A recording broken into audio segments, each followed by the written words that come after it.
क्या आपके पास भी ऐसी कोई जानकारी है कि एक पक्ष के वोटर की वोट को बढ़ाया जा रहा है और दूसरे पक्ष के वोटर्स को स्क्रूटनी करके जानबूझ करके डिस्टर्ब करके कम किया जा रहा है? सिर्फ इतना ही नहीं है, ये तो हो ही रहा है। जग-ज़ाहिर हो चुका है, ये तो आप देख रहे हैं। प्रैक्टिकल जो पॉसिबल नहीं है, 8 करोड़ मतदाता लगभग है। कैसे 1 महीने में सारा बीएलओ इनका पहुँच जाएगा वहाँ तक? नहीं पॉसिबल है। एक बूथ पे एक होता है, ठीक है? वो नहीं जा रहा है सबके घर पे। वो क्या कर रहा है? घर पे बैठ के कर ले रहा है। कई एक जगह से हमारे पास ऐसी कॉल्स आई हैं। अगर हम जनता की आवाज़ को नहीं पहुँचाएँगे तो कैसे काम चलेगा? हम लोग का सीधा आरोप है आप कि चुनाव आयोग बिल्कुल डायरेक्टली उनके लिए काम कर रहा है। नमस्कार, मेरा नाम है आसिफ मोहम्मद कैफ। आप लोग द इंकलाब हिंदी देख रहे हैं। ये आप जानते ही हैं कि इस समय पूरे भारत में अगर किसी चुनाव की बहुत ज़्यादा चर्चा है तो वो बिहार चुनाव की चर्चा है और वो भी उनके एक मतदाता पुनरीक्षण कार्यक्रम की, जिसको लेकर के पूरे देश में इस समय बवाल सा मचा हुआ है। हालाँकि ये संभावना जो है वो पहले से थी और हमने इसकी पुनरावृत्ति के तौर पर देखा है कि महाराष्ट्र इलेक्शन भी कुछ इस तरह से वहाँ भी कुछ हुआ था। हालाँकि उसकी चर्चा तब हुई जब वहाँ चुनाव हो चुके थे। लेकिन बिहार थोड़ा-सा एडवांस है, राजनीतिक मामलों को लेकर के ये देश जानता है और उसी एडवांस का ये तरीका दिखाई दिया है कि उन्होंने पहले से ही बोलना शुरू कर दिया कि इसका ये नुकसान होगा। हालाँकि इसको समझाने के लिए मुझे आपको एक किस्सा बताना पड़ेगा। एक राजनीतिक पार्टी थी, उस राजनीतिक पार्टी के एक राष्ट्रीय अध्यक्ष थे, गोवा में एक मीटिंग थी, आज से लगभग 1 दशक पहले। उन्होंने कहा कि इतिहास ये याद नहीं रखता है कि आपने चुनाव कैसे जीता, लेकिन इतिहास ये याद रखता है कि आपने चुनाव जीता है। इतिहास में ये बात दर्ज होती है कि आपने चुनाव जीता है, आपने उस चुनाव को जीतने के लिए आपने क्या तरीके अपनाए हैं, इस पर कोई चर्चा नहीं करता। तो हुआ, जिस तरह की बातचीत आती है कि हुआ तो हुआ, तरीका कुछ भी हो, नतीजा जीत होना चाहिए। तो क्या बिहार में, महाराष्ट्र में, हरियाणा में, मध्य प्रदेश में, राजस्थान में और आने वाले उत्तर प्रदेश में सबकी कहानी एक जैसी है? क्या बिहार में चुनाव जीतने के लिए सरकारी एजेंसियों का इस्तेमाल किया जा रहा है? ये समझने के लिए और बिहार में हो क्या रहा है, हम बिहार की मुख्य राजनीतिक पार्टी, जो मुख्य विपक्षी पार्टी है आरजेडी, उनके दिल्ली के प्रदेश अध्यक्ष यूथ विंग के आईन अहमद साहब से बात कर रहे हैं। बहुत स्वागत है आपका। ठीक है आप? शुक जी, बढ़िया, बढ़िया। Good, very. तो आइन साहब आप जो हैं बिहार के रहने वाले हैं, जी। मुज़फ्फरपुर के आदमी। जी, जी। ओके, तो आइन साहब हमारा जो डिस्कशन है मेनली वो बिहार को केंद्रित है और बिहार को भी इसलिए केंद्रित है क्योंकि बिहार की चर्चा आज पूरे देश में इसलिए हो रही है कि बिहार में जो चुनाव है, वो तो होता रहता है 5 साल में। लेकिन ये मानकर चल रहे हैं तमाम लोग कि बिहार का जो चुनाव है, ये आने वाले उत्तर प्रदेश के चुनाव और आने वाले गुजरात के चुनाव का ट्रायल जैसा है। तो यहाँ जो वोटों का हेर-फेर जिसकी चर्चा कर रहा है विपक्षी दल, वो एक प्रैक्टिकल है, प्री प्रैक्टिकल है और ये उत्तर प्रदेश, गुजरात में भी यूज़ होगा। तो पहले बिहार की ही बात कर लें। आपकी पार्टी मुख्य विपक्षी पार्टी है। आपको एसआईआर पे क्यों आपत्ति है? देखिए, एसआईआर जो हो रहा है, इसके जो भी जिस तरह से कार्रवाई हो रही है एसआईआर को, कई आपत्तियां हैं। एक आपत्ति नहीं है। एक तो इसकी जो टाइमिंग है, इस पे बहुत आपत्ति है कि आप ऐसा नहीं है, रिव्यूज होते हैं और रिव्यूज होना जो हमारी इलेक्टोरल रोल है वो नॉर्मल प्रोसेस है। टाइमिंग इंपॉर्टेंट है। आप 1 महीने, 2 महीने, 3 महीने पहले आप देखिए कि अक्टूबर के आसपास चुनाव हो जाएगा। अभी इस वक़्त अचानक से जब आप रिव्यू करते हैं, तो आपके मकसद के ऊपर कहीं न कहीं स संदेह आता है। उसी तरीके से दूसरा कि जिस तरीके से ये कह रहे हैं कि हमारे पास बीएलओज़ है और हमने डिजिटल प्लेटफ़ॉर्म भी खोला है। गाँव के अंदर डिजिटल लिटरेसी कितनी है? उसको भी समझने की ज़रूरत है। जहाँ पे 30% से भी कम लोगों के पास डिजिटल प्लेटफ़ॉर्म्स की अवेलेबिलिटी एंड लिटरेसी है, वहाँ पे आप ये कह रहे हैं कि हम डिजिटल प्लेटफ़ॉर्म का यूज़ करके 1 महीने में हम रिव्यू कर लेंगे। तो देखिए, ये कई आपत्तियाँ हैं और आपत्ति और उनकी जो नीयत है, बहुत ज़ाहिर है। नीयत क्लियर है कि एक तो गरीब-गुरबा अवाम जो है, जिसको ये नहीं चाहते भाजपा की सरकार और भाजपा एज़ अ पार्टी भी जो उनका जो नियत रहा है वो यही रहा है कि जो गरीब-गुरबा है, जो आखिरी पायदान पे बैठा हुआ व्यक्ति है, उसको मेन स्ट्रीम ना किया जाए। हमारी पार्टी से भाजपा की लड़ाई तो इसी बात की है ना, सामाजिक न्याय और सम ये जो धर्मनिरपेक्षता है, हम उसके धरोहर को मानते हैं। भाजपा इसी को तो नहीं मानती है, वो यही चाह रही है कि इस खाई को लंबी की जाए। अब आप कहेंगे खाई को कैसे लंबी करेंगे? आप ये सोचिए कि वोटर आईडी कार्ड का इस्तेमाल कहाँ-कहाँ होता है। एक गरीब मज़दूर जो किसी काम के लिए कहीं अपनी जो डेली मज़दूरी के लिए बिहार से बाहर हो या अपने ज़िले से बाहर हो, वो क्या 15 दिन में आकर के सिर्फ़ इसी पर्पज़ से 2, 4, 5, 10,000 रुपए लगा कर के आ जा कर के अपना वोटर आईडी कार्ड करेक्ट कराएगा? नहीं पॉसिबल होगा उसके लिए। जब ये पॉसिबल नहीं होगा तो उसका नाम वहाँ से हटेगा। जब वहाँ से नाम हटेगा तो वो कई जगहों से हटेगा। उसके बाद इसी बात पे उच्चतम न्यायालय ने, सुप्रीम कोर्ट ने भी आपत्ति की कि आप कोई-सा भी कार्ड उसका इस्तेमाल कर सकते हैं, किसी भी तरीके का इस्तेमाल करिए, उस पे जवाब माँगा है इलेक्शन कमीशन से 28 तारीख को, फिर वापस जब कोर्ट बैठेगी तो उस पे बात होगी। आप ये देखिए कि उस पे जो सामाजिक लाभ मिलते हैं सरकारी तौर पे, उनसे भी वंचित करने की एक साज़िश है ये। आप देखिएगा कि अगर जैसे ही नाम हटेगा, सरकार के प्रदिश से आप बाहर हो जाएँगे। तो जब सरकार के प्रदिश से बाहर हो जाएँगे तो क्या होगा कि आपको जो सामाजिक लाभ मिलते हैं, जो सरकारी रूप से आवंटित होते हैं, आप उनसे बाहर होने लग जाएँगे। तो ये बड़ी साज़िश है गरीबों, वंचितों के खिलाफ। साथ ही साथ मैं बिल्कुल इस बात पे आरोप लगाना चाहूँगा कि इनकी साज़िश है महाराष्ट्र को भी दोबारा यहाँ इस्तेमाल करने के। महाराष्ट्र मॉडल जो किया था, वही मॉडल यहाँ भी करेंगे। ये पूरा हंगामा एसआईआर का कर रहे हैं और साथ ही साथ मुझे पूरी आशंका है और हम लोग इस बात पर नज़र रखने की कोशिश कर रहे हैं कि पर बूथ ये कहीं ऐसा तो नहीं कि 10, 12, 15, 20, 25, 50 फेक लोगों को फेक कार्ड्स बना दें, फेक मतदाता बना दें, सो दैट हर विधानसभा पे ये 5-6 हज़ार एक्स्ट्रा मतदाता बना के लेके चले जाएँ। आपको समझना ज़रूरी ये है कि जब पिछला विधानसभा चुनाव हुआ था, तो हमारे गठबंधन और उनके गठबंधन में जो वोटों का अंतर था, वो केवल 12,000 वोटों का अंतर था। अब ये 12,000 वोटों के अंतर से घबराई हुई जो ये सरकार है, केंद्र डबल इंजन वाली, वो सरकार जो है ये चाहती है कि किसी तरह से इस 12,000 का गैप उनको पता है और वो 12,000 का गैप भी कैसे हुआ था ये पूरे बिहार को पता है। पूरे बिहार को पता है कि कैसे पटना के किसी एक सरकारी जगह पे बैठ कर के कई एक हमारे विधानसभा को के ऊपर सरकारी असर डाला गया और उस तरीके से हमें हराने की कोशिश की गई। तो वो जो 12,000 का अंतर उसके बाद भी निकल के आया, तो वो चाहते हैं कि वो उस अंतर को बढ़ाने की कोशिश करें, लेकिन बिहार देख रहा है, बिहार की जनता देख रही है। देखिए आयन साहब, वो सही है 37 पॉइंट का वोट दोनों को मिला था और पॉइंट का ही अंतर था, तो 12,000 का ही अंतर था। और ये भी सही है कि 90 विधानसभा सीटें ऐसी थी जहाँ 10,000 से कम का अंतर था। और वो ये भी ठीक है कि अगर एक बूथ पर 15 से 20 वोट प्रभावित कर दी जाए, तो एक विधानसभा में 4 से 5,000 वोट प्रभावित हो जाएँगे। बिल्कुल। और ऐसा तब भी है जब बिहार में एक विधानसभा का नतीजा आया था, जिसमें जीतों की हार-जीत का अंतर 12 या 14 वोट था। तो ये सब चीज़ें ठीक है, विधानसभा बहुत बड़ी नहीं होती है। एक लोकसभा में 4 या 5 विधानसभाएँ होती हैं, तो ये बिल्कुल सही है कि विधानसभा में बहुत क्लोज़ फाइट हो जाती है। लेकिन प्रश्न ये है कि ये चीज़ें टाइम टू टाइम तो इलेक्शन कमीशन लेकर के आया, बिल्कुल। लेकिन इससे पहले 4 राज्यों में चुनाव हुए। हरियाणा में हुए, राजस्थान में हुए, मध्य प्रदेश में हुए, छत्तीसगढ़ में चुनाव हुए और वहाँ देखा या उत्तर प्रदेश के बाई इलेक्शन में भी देखा, वहाँ देखा तमाम राजनीतिक पार्टियों ने देखा। अब तो वैसे तो पहले तो राजनीतिक नेता लोग जो थे वो रिसर्च करते थे, किसी एक पेपर्स मँगा कर के रिसर्च करते थे।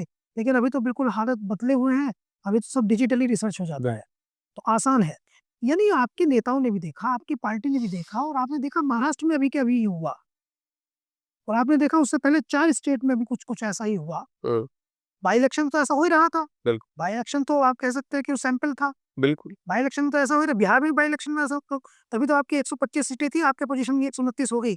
तो बिहार के बाई इलेक्शन में भी ये हुआ। एक ही है। तो जब बिहार के बाई इलेक्शन में भी ये हुआ था, यूपी के बाई इलेक्शन में भी सवाल उठे थे, महाराष्ट्र में भी सवाल उठे, मध्य प्रदेश भी देखा, छत्तीसगढ़ भी देखा, आपने हरियाणा भी देखा। इसके बावजूद भी आप जब आ गया आपके सर पर, बिल्कुल इम्पोज़्ड हो गया, उसके बाद आप कह रहे हैं हमारे साथ गलत हो रहा है। तो सवाल तो आपसे ये भी है कि आप लोग कर क्या रहे थे? नहीं, नहीं देखिए, जब इसकी इसका अनाउंसमेंट किया हम तो उस दिन से बिहार की धरती लोकतांत्रिक मूल्यों में क्रांतिकारी धरती। बिहार की जनता इस बात को एक्सेप्ट करने को तैयार नहीं है। आप अचानक से देखिए, चुनाव तो लास्ट चुनाव बिहार में कब हुआ है? जब 24 का लोकसभा चुनाव हुआ है।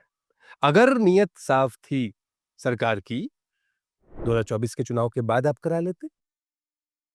क्या दिक्कत थी? रिव्यू हो सकता था, नॉर्मल प्रोसेस है, आप उस वक़्त रिव्यू करा लेते। देखिए, आप जी, आइन साहब सवाल ये नहीं है कि वो कब करा लेते हैं, उनकी नीयत कैसी थी? सवाल ये है कि आप रोक क्यों नहीं पाए? नहीं रोकने की बात नहीं है। चुनाव आयोग ने कोई चीज़ रखी कि हम ये कराने जा रहे हैं। हम तो आज उसके खिलाफ जैसे ही आएगा हमारे सामने, कोई चीज़ हमारे सामने आएगी, कोई हमारे सामने अनाउंसमेंट आएगा, उसके बाद से हमने इसके खिलाफ पूरी वो कर रखी है। हम कोर्ट भी गए हैं, हम सड़क पे भी हैं, हम हर जगह हैं। अगर हम जनता की आवाज़ को नहीं पहुँचाएँगे तो कैसे काम चलेगा? हम पहले से तो नहीं कह सकते हैं चुनाव आयोग को कि आप नहीं करेंगे। हम लोग का सीधा आरोप है आप कि चुनाव आयोग बिल्कुल डायरेक्टली उनके लिए काम कर रहा है। वो सही है, आपके आरोप को हम समझ रहे हैं, जो आप आरोप लगा रहे हैं, लेकिन हम जो कह रहे हैं वो आप नहीं समझ रहे। जी बताइए। हम ये कह रहे हैं, हमारा सवाल ये है, और ये सवाल जो है आप पर नहीं, ये कांग्रेस पार्टी पर, समाजवादी पार्टी पर, तृणमूल कांग्रेस पर, ये बाकी जगहों पे हम तमाम योग आम आदमी पार्टी, जी, जी। ये तमाम राजनीतिक विपक्षी पार्टियों पर, ये जो भारतीय जनता पार्टी की विपक्षी पार्टियाँ, उन सब पर ये अप्लाई होता है। और ऐसे अप्लाई होता है कि जब आप एक जगह देख चुके हैं, एक स्टेट में आप देख चुके हैं, आप बाई इलेक्शन में देख चुके हैं, आप एक जगह देख चुके हैं, तो आपका बूथ लेवल पर आपके कार्यकर्ता पहले से कागज़ तैयार कराना या वोटिंग उसको दुरुस्त कराना, ये सब वर्क करना, ये सब क्यों नहीं करते हैं? एसआईआर के मामले में अगर आप पीछे जाएँगे जो बाकी राज्यों में हुआ है, बाकी राज्यों में जो बंगलिंग हुई है वो एसआईआर के बेसिस पे नहीं हुई है, वो अलग तरीके से हुई है। वो अगर आप बाकी राज्यों में अगर देखेंगे महाराष्ट्र में या हरियाणा में, चुनाव से ठीक महाराष्ट्र में तो जैसे हुई है वो बिहार में जैसे हो रही है, उसका बिल्कुल मैच करता है वो। नहीं, वो मॉडल नहीं था। उन्होंने क्या किया था, पहले से ऐड कर रखा था। ये बाद में वहाँ ज़ाहिर हुआ, हम तो पहले से आपत्ति जता रहे हैं। कहाँ ऐड किया था? महाराष्ट्र के केस नहीं, में कहाँ ऐड आप देखेंगे बूथ लेवल पे उन्होंने कहीं न कहीं उस पे राहुल गांधी का भी स्टेटमेंट है कि ऐड कहाँ किया था? वोटर लिस्ट में? वोटर लिस्ट में यस, दैट तो यही यही इसी पे हम लोग भी आ रहे हैं हाँ, कि हमारा तो हमारी आपत्ति कहाँ है? हमारा संघर्ष कहाँ है? हम इसी बात पे तो संघर्ष कर रहे हैं कि जो बूथ लेवल पे हमारे मतदाता हैं, उसको इंटैक्ट रखा जाए। आपको लिस्ट के रिवीजन की अभी अचानक ज़रूरत क्यों पड़ गई है? आप अगर आप लोकसभा चुनाव सही मानों में जीते हैं, तो इसी मतदाता सूची से जीते हैं।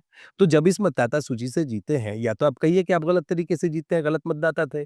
तो गलत मतदाता जब थे, तो आपको उस पे रिवीजन करना चाहिए।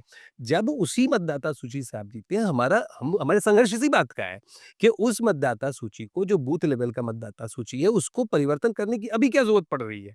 तो हम तो कोशिश कर रहे हैं पूरी तरह से, हम नहीं होने देंगे वहाँ। और जिस तरीके से ये बेईमानी है एक तरह का कि आप 1 महीने में सारा कुछ करने के लिए कोशिश कर रहे हैं। आप हम देखिए सीधी-सीधी बात है, जो रिवीजन है, ये नॉर्मल प्रोसेस है। इसकी मुखालफत हम नहीं कर सकते अगर नॉर्मल टाइमिंग से होता। ठीक है भाई रिवीजन करें, हम वहाँ पे हमारे लोग हैं, हमारा तो संगठन अ, बूथ लेवल पे इतना मज़बूत है कि क्या बताया जाए। बिहार के सुप्रीम कोर्ट अंदर कह देगा तो आप कैसे रोक लेंगे? देखिए सुप्रीम कोर्ट कह देगा तो हम वहाँ फिर देखेंगे। हमारे संघर्ष के जितने भी तरीके हैं हमारे पास, हम उस पे ध्यान रखेंगे। हमारा देखिए लोकतांत्रिक सरकार है, लोकतांत्रिक देश है, हम लोकतांत्रिक तरीके से उसका विरोध कर रहे हैं। हम सड़क पे भी विरोध कर रहे हैं, जो दूसरा रास्ता था कोर्ट का वहाँ भी विरोध कर रहे हैं। हम वहाँ भी अपनी आपत्ति दिखा रहे हैं और कोर्ट ने माना उन आपत्तियों को।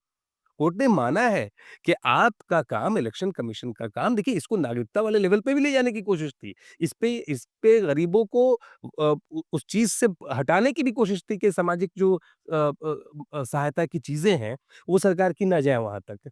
तो हम लोग वहाँ तक तो अभी विन-विन सिचुएशन में हैं। लेकिन आगे जो हम इस रिवीजन को ही अभी हम नहीं चाहते हैं कि ये रिवीजन होने का कोई मतलब नहीं है। जब इसी पे अभी पिछली सरकार बनी है। ठीक-ठाक समय था। अभी जो समय है 1 डेढ़ महीने का इसमें बहुत गड़बड़ होगा। अब आप बताइए ना, ये लोग इतना सारा मतदाता सूची तैयार हो गया। मुझे कोई बंदा मिल ही नहीं रहा है जिसके पास हम लोग के आस-पास जितने लोग हैं, जिनके पास वो सूची आई हो, जिनके घर पे बीएलओ आया हो। तो आखिर कैसे ये तैयार हो रहा है? यही तो सवाल है। एक सोचिए, हम लोग देख रहे हैं, जहाँ बहुसंख्यक समुदाय के वोटर हैं, वहाँ जो पेपर्स लगे हैं, उनमें वोटर का फ़ोटो लगा है, पेरेंट का भी फ़ोटो लगा है, आधार कार्ड लगा है, वोटर आईडी कार्ड लगा है। और जहाँ माइनॉरिटी के वोटर हैं, वहाँ पेपर्स जो हैं वो ज़्यादा लगे हुए हैं। बहुत सारी औपचारिकताएँ पूरी की गई हैं। अच्छा, अच्छा। तो क्या आपके पास भी ऐसी कोई जानकारी है कि एक तरह के एक पक्ष के वोटर की वोट को बढ़ाया जा रहा है और दूसरे पक्ष के वोटर्स को स्क्रूटनी करके जानबूझ करके डिस्टर्ब करके कम किया जा रहा अब है? देखिए इसमें आपको एक और बात बता रहा हूँ। सिर्फ़ इतना ही नहीं है, ये तो हो ही रहा है। जग-ज़ाहिर हो चुका है, ये तो आप देख रहे हैं। वो वायरल भी है। इसके अलावा भी है। ये कर क्या रहा है कि इनका बीएलओ घर बैठा हुआ है। ओके, घर बैठ कर के अब वो देखिए जो प्रैक्टिकल जो पॉसिबल नहीं है, 8 करोड़ मतदाता लगभग है। कैसे 1 महीने में सारा बीएलओ इनका पहुँच जाएगा वहाँ तक? नहीं पॉसिबल है। जब नहीं पॉसिबल है, वो क्या करेगा? प्रैक्टिकल पे आना चाहिए। किसी भी चीज़ की प्रासंगिकता चेक करिए कि क्या हो सकता है। अब जब वो नहीं पहुँच पाएगा तो क्या करेगा? वो घर बैठा रहेगा। घर बैठ कर के वहीं पे अपनी पुरानी सूची देखेगा, देख लेगा गाँव में उसके कितने लोग हैं और वहाँ से वो कर लेगा। एक बूथ पे एक होता है, ठीक है? वो नहीं जा रहा है सबके घर पे, वो क्या कर रहा है घर पे बैठ के कर ले रहा है। कई एक जगह से हमारे पास ऐसी कॉल्स आई हैं कि भैया हमारे पास अभी तक कोई लिस्ट नहीं आई है, नहीं वो तो कह रहे हो ना फॉर्म 70% नहीं आया है। 80 पूरा कर दिया। 70-80% विपक्ष का किसी नेता के पास पहुँचे ही नहीं। 70-80% पूरा हो गया, विपक्ष किसी नेता के पास आज तक फॉर्म ही नहीं पहुँचा। विपक्ष हम लोग भी तो समाज से जुड़े हुए लोग हैं ना, हम लोग भी तो लोगों में ही रह रहे हैं ना, हमारे पास भी तो उनके लिए कॉल आ रही हैं और इसीलिए हमने अब हम लोगों के जो बूथ लेवल के कार्यकर्ता हैं, वो इस पे नज़र बनाए हुए हैं।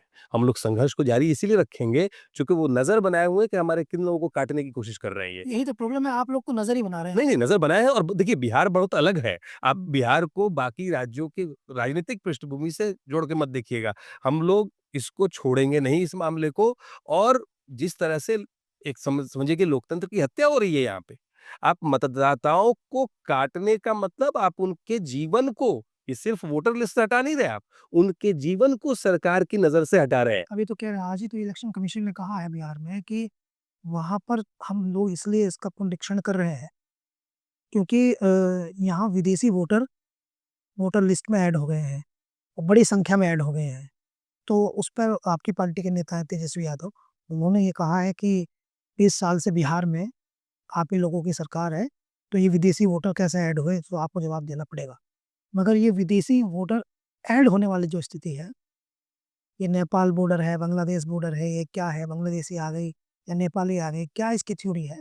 लेकिन ये सेंसिटिव इश्यू तो है। सेंसिटिव इश्यू है भाजपा और जेडीयू की सरकार जो एनडीए की सरकार है वो इस बात का जवाब दे पहले कि क्या उन्हीं विदेशी वोटरों की वजह से ये लोकसभा चुनाव जीते हैं? अगर ये सच है, अगर वो ये कह रहे हैं कि विदेशी वोटर बहुत ऐड हो गए हैं, तो इसका मतलब है कि आज जो भाजपा की केंद्र में सरकार है, एनडीए की जो केंद्र में सरकार है, वो विदेशी वोटरों की वजह से। इसका पहले जवाब दे दे भाजपा और जदयू के नेतागण कि क्या विदेशी वोटरों की वजह से आज मोदी जी प्रधानमंत्री बने हुए हैं? अगर ऐसा है, तो फिर सच है भाई, फिर इसको करिए। लेकिन अगर ऐसा नहीं है, तो आज आपको विदेशी वोटर नज़र आ रहा है। 20 साल से सरकार है, वोटर लिस्ट हम बना रहे थे बैठ करके, क्या आरजेडी और कांग्रेस बना रही है वहाँ बैठ करके? नहीं बना रही है ना। सरकार क्या कर रही थी? सरकार क्या कर रही थी? 20 साल से अगर नेपाली वोटर उनके यहाँ ऐड हो गया है या किसी और देश से लगता हुआ कोई हमारा जो सबसे पोरस जो सीमा है, वो नेपाल से है। तो कहाँ के लोग आकर के हमारे यहाँ वोटर लिस्ट बनवा लिए हैं? अगर उन्होंने बना लिया है, तो सरकार क्या कर रही थी? और अगर उनका बन गया है, तो क्या उनके आधार पे ये आज हमारी एनडीए की सरकार भारत में है, केंद्र सरकार है? इसका जवाब भाजपा और एनडीए के लोग दे दें, फिर इस पे आगे बातचीत हो जाएगी। कह रहे हैं ऐसे वोटर हैं बिहार के जिनका नेपाल में भी वोट है और उनका बिहार में भी वोट है। अगर ऐसा है, देखिए ये सवाल हमसे हो ही नहीं सकता। ये सवाल होगा नीतीश कुमार जी की सरकार से, भाजपा से, कि क्या ये लोग विदेशी वोटरों को इसलिए बनवा रहे थे कि केंद्र में इनको सरकार भाजपा की लानी थी? किस लिए बनवा रहे थे? ये तो इनके ऊपर सीधा-सीधा इल्ज़ाम है। सीमांचल के वोटर हों या मिथिलांचल के वोटर हों, अमूमन जैसे सीमांचल की बात करें, किशनगंज बेल्ट की बात जी, करें, जी। तो वहाँ बहुत बड़ी संख्या में जो है वो मुस्लिम वोटर्स हैं। ठीक है। तो वो इशारा तो उन्हीं की तरफ है। देखिए, समझने की ज़रूरत ये है, मैं सीधा-सीधा पूछ रहा हूँ, इशारा किसकी तरफ भी हो। हमारा सवाल तो सीधा है। हमारा सवाल सीधा है कि भाई अगर विदेशी वोटर आपने ऐड किए, सीधा सवाल बिहार की सरकार से, भाजपा की सरकार और जेडीयू की सरकार से, कि आपने विदेशी वोटर ऐड क्यों किए? आप ही कह रहे हैं कि ऐड हो गया है।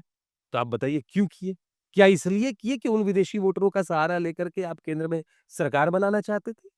क्या ऐसी स्थिति थी? इस बात का जवाब तो नहीं देना होगा। किसी भी और जो सबसे ज़्यादा निकटतम और पोरस जो हमारी सीमा है बिहार की, वो नेपाल से है। वो इनको जवाब देना होगा कि नेपाल के लोगों के साथ कैसे इन्होंने इतना वोटर लिस्ट बना लिया और कैसे इनको पता नहीं चला? ये तो इनका सवाल है। अच्छा, आपको लगता है जैसे अभी आप चुनाव आयोग पे आपने इतनी सारी बात कर ली, तो आपको लगता है कि चुनाव आयोग जो है वो अ, सत्ताधारी पार्टी से इम्प्रेस है? उनके इसके ये लगता है असल में काम कर रहा है? ये तो आप तो पत्रकार हैं। आपको आप लोग सबसे ज़्यादा चीज़ों को समझते हैं। जब भी इस तरह से एक तरह की कार्रवाई हो रही हो जिससे साफ दिखता हो कि आप प्रभावित करने की कोशिश कर रहे हैं और किसी के प्रभाव में काम कर रहे हैं, तो आपको भी दिख रहा है कि क्या हो रहा है। तो ये तो कंटिन्यू रहेगा ना, वोटिंग वाले दिन भी होगा, वोटिंग के बाद नतीजे में भी होगा। तो आप लोग कि लगातार इसी का संघर्ष है। लोकतंत्र में जब भी देखिए लोकतांत्रिक राज्यों में जो पार्टियाँ हैं, जो दल हैं, ये हम कह रहे हैं कि अगर एम्पायर को आपने मान लिया कि एम्पायर जो है चीट कर रहा है, तो वो तब भी करेगा जब बॉलिंग करेगा हम तब भी हम करेगा। तो उसी पे आ रहा बैटिंग हूँ। में जी, मैं उसी पे आ रहा हूँ कि क्रिकेट के मैदान से थोड़ा अलग है ये कि यहाँ पे हम हमारी जो सारे दल हैं, सारी पार्टीज़ हैं, उनका काम क्या है? इसी संघर्ष को बनाए रखना, लोकतांत्रिक मूल्यों को बनाए रखना। अगर लोकतांत्रिक मूल्यों को बनाए रखना है, तो हमारा संघर्ष किस बात का रहेगा? आज भी रहेगा, चुनाव के दौरान भी रहेगा और चुनाव के बाद भी रहेगा और ये संघर्ष सिर्फ दलों का नहीं है, बिहार में पूरी जनता संघर्ष कर रही है। आप देखिएगा कि बिहार में जितना भी प्रभावित करने की कोशिश करेंगे, उससे बियॉन्ड जाकर के, उससे ज़्यादा असर डाल करके बिहार की जनता इस सरकार को, एनडीए भाजपा की सरकार को उखाड़ फेंकेगी। ये अगर ये 10% प्रभावित करेंगे, 20% ज़्यादा जनता हमारे लिए वोट करेगी। अगर ये 15% प्रभावित करेंगे, 30% ज़्यादा जनता हमारे लिए वोट करेगी और भाजपा की सरकार को, एनडीए की सरकार को, नीतीश कुमार की निकम्मी सरकार को उखाड़ फेंकेगी। तेजस्वी जी को मुख्यमंत्री बनाने का पूरा मन बना लिया है पूरी बिहार की जनता चलिए ने। वो ठीक है, वो तो आपकी चूँकि राजनीतिक पार्टी है, उनकी वकालत करना आपका दायित्व भी है। वो तो अलग अलग नज़रिया। अभी अभी राजनीतिक पार्टी वाला मामला नहीं है। अभी बिहार में मामला पार्टी के जीतने और हारने का नहीं है। बिहार में जनता के जीतने और हारने का है। बिहार के लोगों ने देखा है कि कैसे 17 महीने में 5 लाख नौकरियां जब तेजस्वी यादव ने दी, तो भाजपा और नीतीश कुमार जी के पेट में अनपच होना शुरू हुआ और वो अलग होकर के उन्होंने फिर से वापस भाजपा के साथ गठबंधन करके सरकार बना ली और उन्होंने ये निश्चित किया कि आगे जो हमारा प्लान था, तेजस्वी जी का प्लान था कि लोगों के लिए रोज़गार लाएँगे, नौकरियाँ लाएँगे, उसमें कमी कर दी और आज रोज़गार नहीं है। 17 महीने में यही नीतीश बाबू कहते थे कि कहाँ से लाओगे? अपने पिताजी के यहाँ से पैसे लाओगे। तेजस्वी जी ने जब हमारे डिप्टी सीएम थे, उन्होंने इसको निश्चित किया कि वही सरकार, वही नीतीश बाबू की सरकार में तेजस्वी जी ने निश्चित किया कि हम 5 लाख, साढ़े 5 लाख लोगों को रोज़गार देंगे। तो आखिर रोज़गार मिला ना। तो जनता ने कहा है कि हम तो उस सरकार को चुनेंगे भई। हम उसके लिए संघर्ष करेंगे। खत्म होगा। हम संघर्ष उसके लिए करें, जो हमें नौकरी देगी। आइन साहब, ये नौकरी देने के बाद वोट देने की नीयत बनाने वाले लोग वोट तो जब डाल पाएँगे जब वोटर लिस्ट में नाम होगा। तब पीओ लोग को अनुमति देगा, जब स्थानीय परमिशन पूरा देगा, जब चुनाव आयोग उनको जो है वो निष्पक्षता से काम करेगा। हाँ, वो हम लोग निश्चित करेंगे कि वो सुनिश्चित करेंगे कि किसी हाल में हाँ, हमारे बिहार के युवाओं का, गरीबों का, वंचितों का नाम काटने की जो साजिश है, वो कामयाब ना हो। ठीक है। ये बताइए, ये तो हो गई वोटर लिस्ट की बात और अब थोड़ा राजनीति की बात कर लें हम। ये आप लोग असदुद्दीन ओवैसी को साथ ला रहे हैं, नहीं ला रहे हैं? देखिए, असदुद्दीन पिछली बार तो ओवैसी उनका चुनाव अच्छा रहा था। देखिए, असदुद्दीन ओवैसी जी एक पार्टी चलाते हैं। सभी पार्टियों को राजनीति करने का, चुनाव में हिस्सा लेने का हक है। ठीक है? अब उसके बाद गठबंधन किससे किसका होगा, ये कभी भी एक पक्ष तय नहीं करता है। ये दोनों पक्ष मिलके तय करते हैं और ये देख के तय करते हैं कि क्या ये जो होने वाला गठबंधन है, ये जनता के हक के लिए सही रहेगा या नहीं रहेगा। तो इसमें ये सभी पार्टियों की जो केंद्र जो उनका शीर्ष नेतृत्व है, वो तय करता है कि ये सवाल आप असदुद्दीन ओवैसी जी से पूछ सकते हैं कि आप आना चाह रहे हैं। और एक और बात बहुत मैं इम्पोर्टेंट तो चाह रहे हैं देखिए कि एक और उनके इम्पोर्टेंट बात उनके प्रदेश अध्यक्ष जो हैं वो देखिए मैं लंबे समय से उन्होंने मैं समझ गया। हम ये समझना एक बहुत इम्पोर्टेंट बात आपको बताता हूँ। आप लेना नहीं चाह रहे हैं। नहीं, सुनिए ना। लेना और नहीं लेने की बात अभी छोड़ दीजिए। अभी सिर्फ़ एक मुद्दे की बात है। मुद्दा ये है कि हम लोगों का मकसद क्या है? मकसद है बिहार की निकम्मी भ्रष्ट सरकार को हटाना। बिहार की जनता का मकसद क्या है? निकम्मी भ्रष्ट भाजपा सरकार को, एनडीए सरकार को हटाना।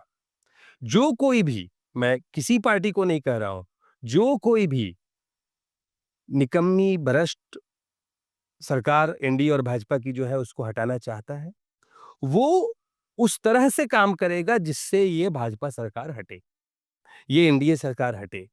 हम सभी पार्टियों को ये कहते हैं, देखिए राजनीतिक दल चुनाव भी लड़ेंगे और जहां पे उनको चुनाव लड़ना है, जैसे लड़ना है वो उनका फैसला होगा।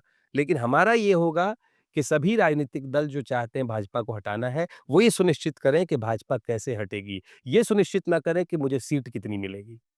ये सुनिश्चित करना ज़रूरी है कि भाजपा कैसे आप हटेगी। चाहते हैं कि वैसी सा बात हो जाए मगर सीट ना मांगे। ना, ना, ना, ना, ना, हम कहाँ कह रहे हैं कि आए या ना आए। हम ये कह रहे हैं कि आपको इनको जो भी पार्टियां हैं, चाहे वो एक ही पार्टी नहीं, और भी दसियों पार्टियां हैं जो चाहती हैं कि इस गठबंधन में या उस गठबंधन में रहे। यहाँ की तो सबको सम्मान मिल रहा है ना।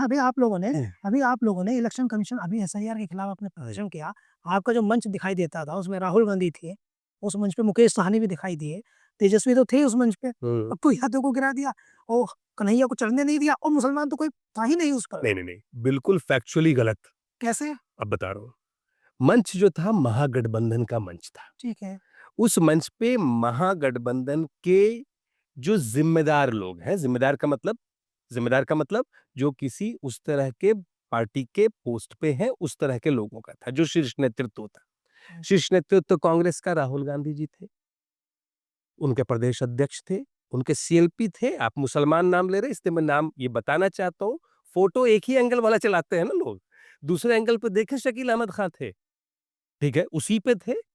उसी पे तेजस्वी यादव जी थे, ठीक है? उसी पे जो हमारे गठबंधन की पार्टियाँ, उनके शीर्ष नेता थे। अब किसको हटाना, ये देखिए हम थोड़ी को ऐसा लगता है कि वो लोग कहते हैं कि तेजस्वी जो है वो कॉम्प्लेक्स रखते हैं कन्हैया से। ये देखिए ये भाजपा के द्वारा फैलाई गई बात है और कोई सच नहीं है। कोई कॉम्प्लेक्स क्यों रहेगा भाई? कोई कॉम्प्लेक्स मतलब ये तो मतलब ही नहीं बनता इस कॉम्प्लेक्स को बताने का या कहने का या पूछने का। क्यों? चूँकि तेजस्वी जी को पूरी बिहार की जनता ने विपक्ष का नेता बनाया और अगले साल इस साल के चुनाव में मुख्यमंत्री बनाने जा रहे हैं। वहाँ तो बात ही खत्म हो गई।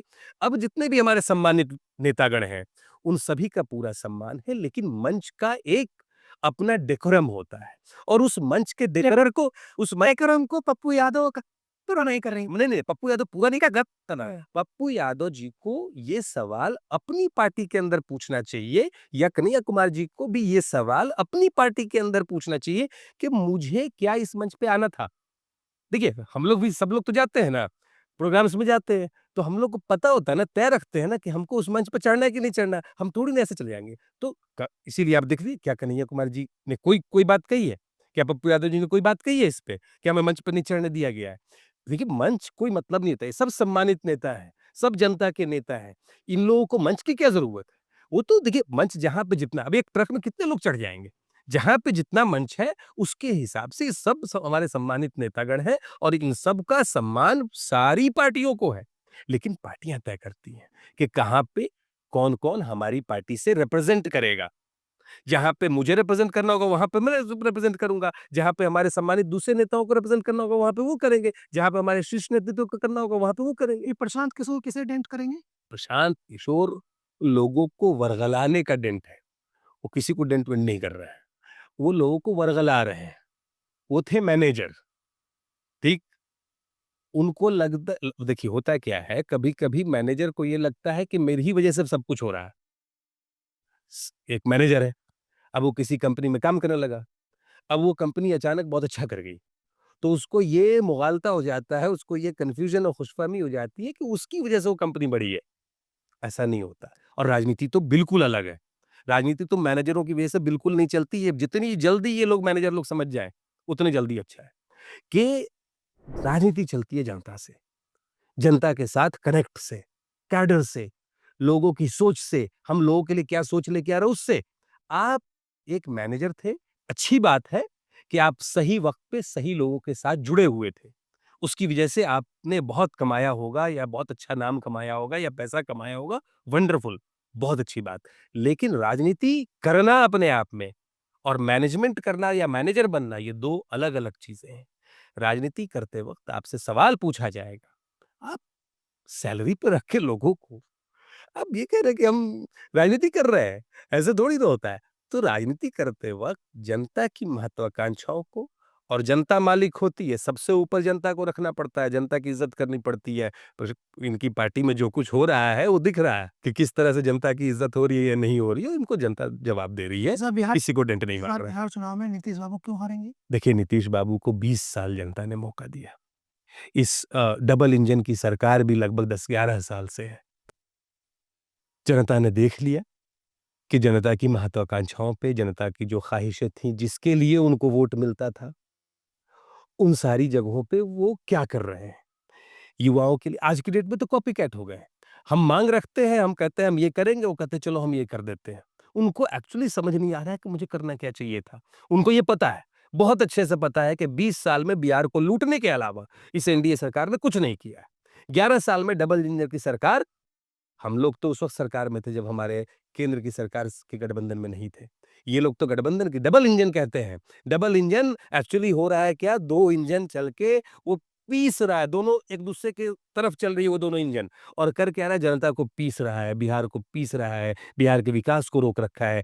बिहार की जनता ने तय कर दिया है, हम उसको बनाएँगे मुख्यमंत्री जो करेगा लोगों के लिए रोज़गार और नौकरी की व्यवस्था। हम उसको बनाएँगे मुख्यमंत्री जो करेगा कि हमारे लोगों को कैसे कृषि में, कैसे हमारे महिलाओं को सम्मान मिले, कैसे हमारे वृद्धों को पेंशन मिले, कैसे हमारे सामाजिक कल्याण के काम हों।